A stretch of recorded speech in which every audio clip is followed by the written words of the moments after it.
Buen día, mis queridos suscriptores de nuestro canal YouTube. El día de hoy queremos hablarle de un tema muy importante que es dilema ético y moral en el mundo, como es la eutanasia. Mis compañeros del semestre de Ingeniería Industrial del Politécnico de la Costa Atlántica queremos ampliarles más este tema. Mis compañeros son Ale Santana, Alfonso Aguirre, Rosa González, Wilmer Munzón y mi nombre, Juliet Urueta.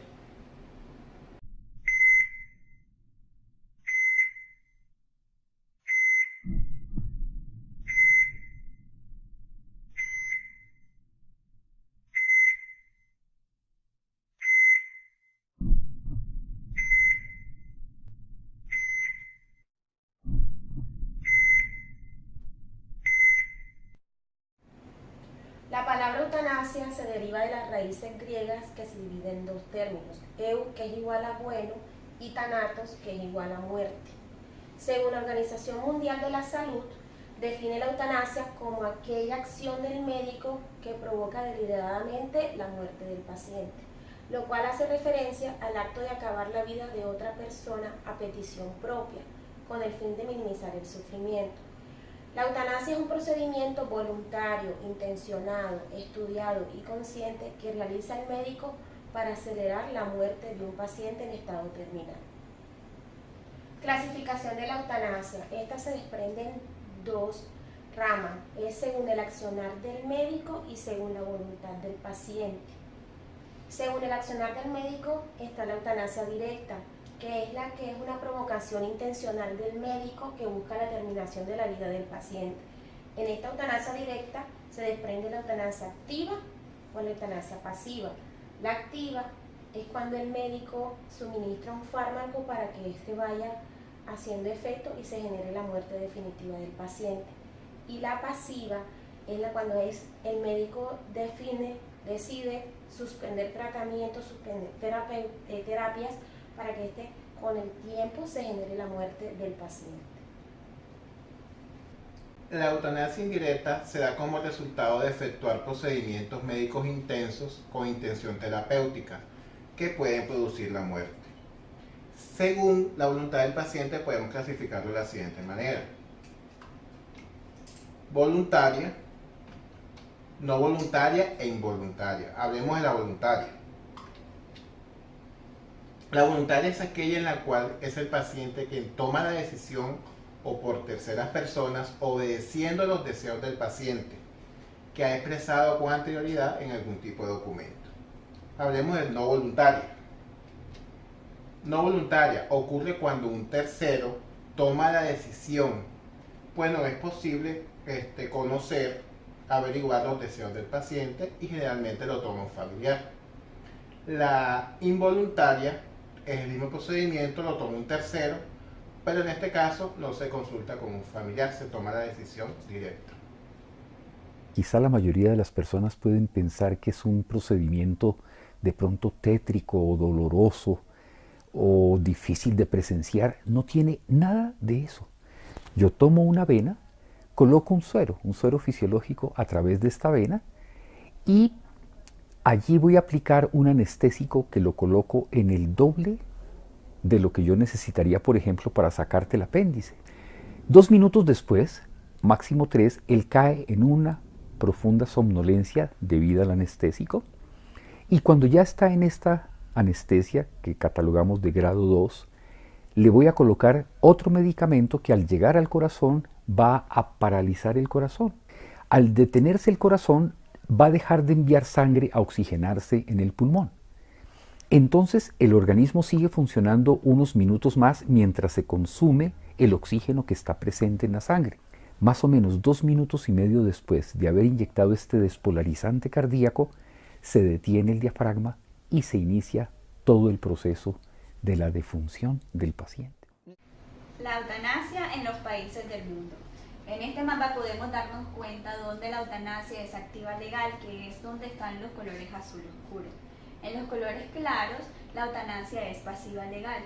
Y en los donde están con colores negros, las leyes de la eutanasia varían según la administración de cada país. Acá nos muestran a ninguno de los países donde está regulada la ley de la eutanasia como son Bélgica, Australia, Holanda, Suiza, Luxemburgo, Israel, Francia, Uruguay, Alemania, Colombia, entre otros. Terminología. Los diferentes países donde se practica la eutanasia ha tomado una variabilidad de terminología para referirse a esta, como por ejemplo en los Países Bajos, que fue el pionero en la regulación de esta ley, se le denomina la terminación de la vida. En Bélgica, la ley de la eutanasia. En Oregón, la ley de muerte con dignidad. En California, la ley de la opción de final de la vida. En Canadá se le denomina ley de ayuda médica para morir. En Victoria, ley de muerte voluntaria asistida. Y en Colombia, muerte asistida. ¿Por qué se utilizan tantos eufemismos para evitar nombrar la eutanasia o la muerte asistida? Porque existe un gran tabú. A lo largo de la historia, el suicida fue un delincuente, luego un pecador y hoy en día es un loco. La Institución Nacional de Estadística ha dicho que solamente en España 10 personas se suicidan diariamente. 5 de ellas se ahorcan, 3 se tiran al vacío, 1 se pega un tiro y la otra se toma un veneno. La muerte voluntaria es algo cotidiano, una conducta compleja que la sociedad ha medicalizado para simplificarla, con el estigma de que el 90% de las personas suicidas sufren trastornos mentales. En Colombia, la eutanasia fue despenalizada en 1997, luego de una ponencia del magistrado Carlos Gaviria, donde decía que las personas tenían derecho sobre su vida y decidir cuándo terminar con ellas. Él también decía que los pacientes no se podían exponer a sufrir padecimientos solo por las creencias de otros, ya que la Iglesia es la mayor opositora de esta norma, de esta ley. Una década después fue reglamentada por el Alto Tribunal, donde le decían, el Alto Tribunal obligó al Ministerio de Salud a establecer bajo qué parámetros las personas podían decidir practicarse la eutanasia. Desde ese entonces, 40 pacientes se han decidido a someterse a este procedimiento. No solo por aparecer en condiciones especiales en las más recientes caricaturas de su hijo Matador, uno de los mejores de Colombia, sino por el tema del que fue protagonista. Mi papá en determinado momento me dice que él quiere la eutanasia. Además, será recordado porque tras padecer un cáncer en la cara que lo llevó a tomar la decisión de programar su propia muerte, el día que tenía pensado morir, le negaron el derecho. Ya. Su familia emprendió una batalla jurídica y días después el octogenario hombre finalmente pudo descansar en paz. Haber defendido a un hombre con la dignidad de don Ovidio, con la entereza de don Ovidio, de decidir de manera indeclinable acabar con el sufrimiento, a mí me dan un orgullo y me siento premiada por la vida por haberlo podido defender. Después de oír los conceptos del propio gobierno de Colombia respecto al caso, la misma institución que en principio no estaba de acuerdo en practicar la eutanasia al anciano, tuvo que acogerse a la ley y finalmente realizar el procedimiento. Se aplican unos medicamentos sedantes y otros que inducen la muerte, pero sin dolor ni como lo quería. Ahora don Ovidio se convirtió en el primer paciente colombiano en someterse a la eutanasia desde que se despenalizó en Colombia a comienzos de este año. Eutanasia y la moral. En relación con este tema y de muchos dilemas morales de cuya resolución depende la caracterización moral de la eutanasia, uno de ellos se dice que consiste en el cambio de paradigma de santidad de la vida, es decir, frente a la consideración de la vida como algo santo.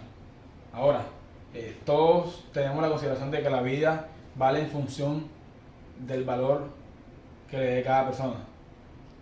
Entonces, también podemos decir de que la muerte voluntaria ha existido desde siempre, pero algo ha cambiado en los últimos 50 años. Esto con el fin de ¿qué? De que la eutanasia sea hoy la demanda social muy mayoritaria. Existen diferentes concepciones sobre la vida y la capacidad de decisión que al sujeto se le debe reconocer.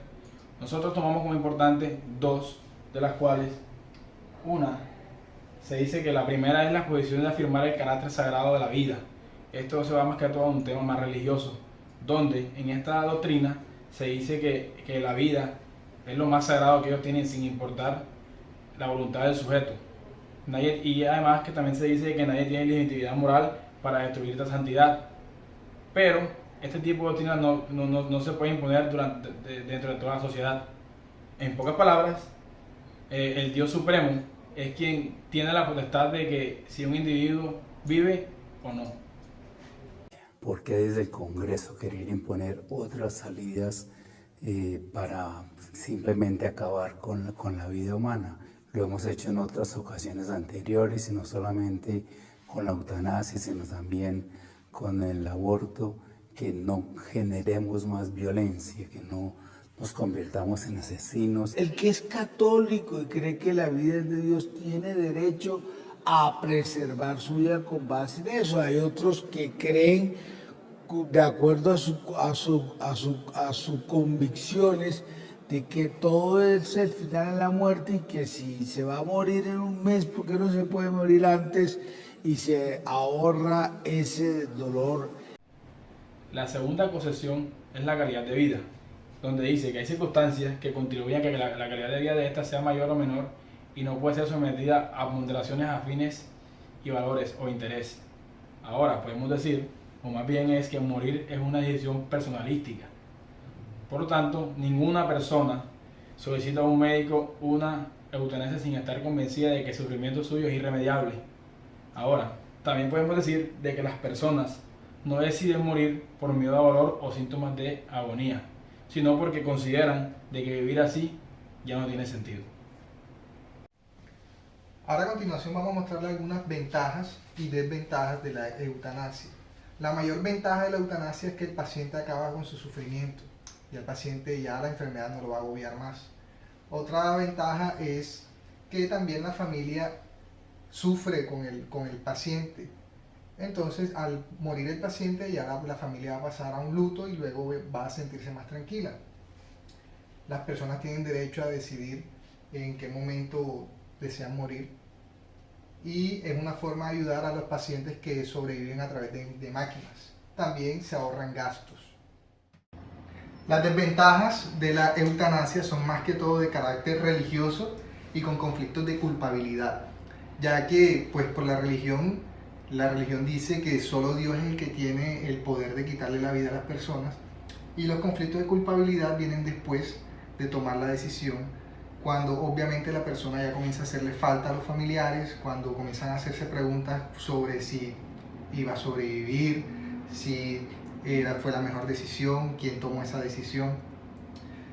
Pero ya una vez tomada la decisión no hay marcha atrás.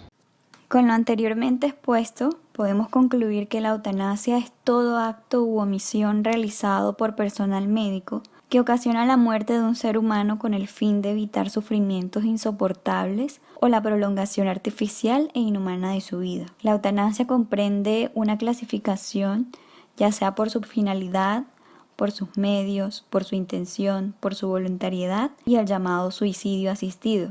El término se refiere al suicidio en el que la muerte del sujeto, aunque ha sido ocasionada por él mismo, han intervenido otro u otros individuos aconsejándole la manera de llevarlo a cabo, poniendo los medios a su disposición y el modo de emplearlos, como por ejemplo alguna máquina que introduzca una sustancia venenosa en una vena canalizada. La eutanasia es un problema político, porque uno de los deberes primordiales del Estado es el de respetar y hacer respetar los derechos fundamentales de las personas, el primero de los cuales es el derecho a la vida, y la eutanasia no es sino la destrucción de vidas humanas inocentes en determinadas condiciones.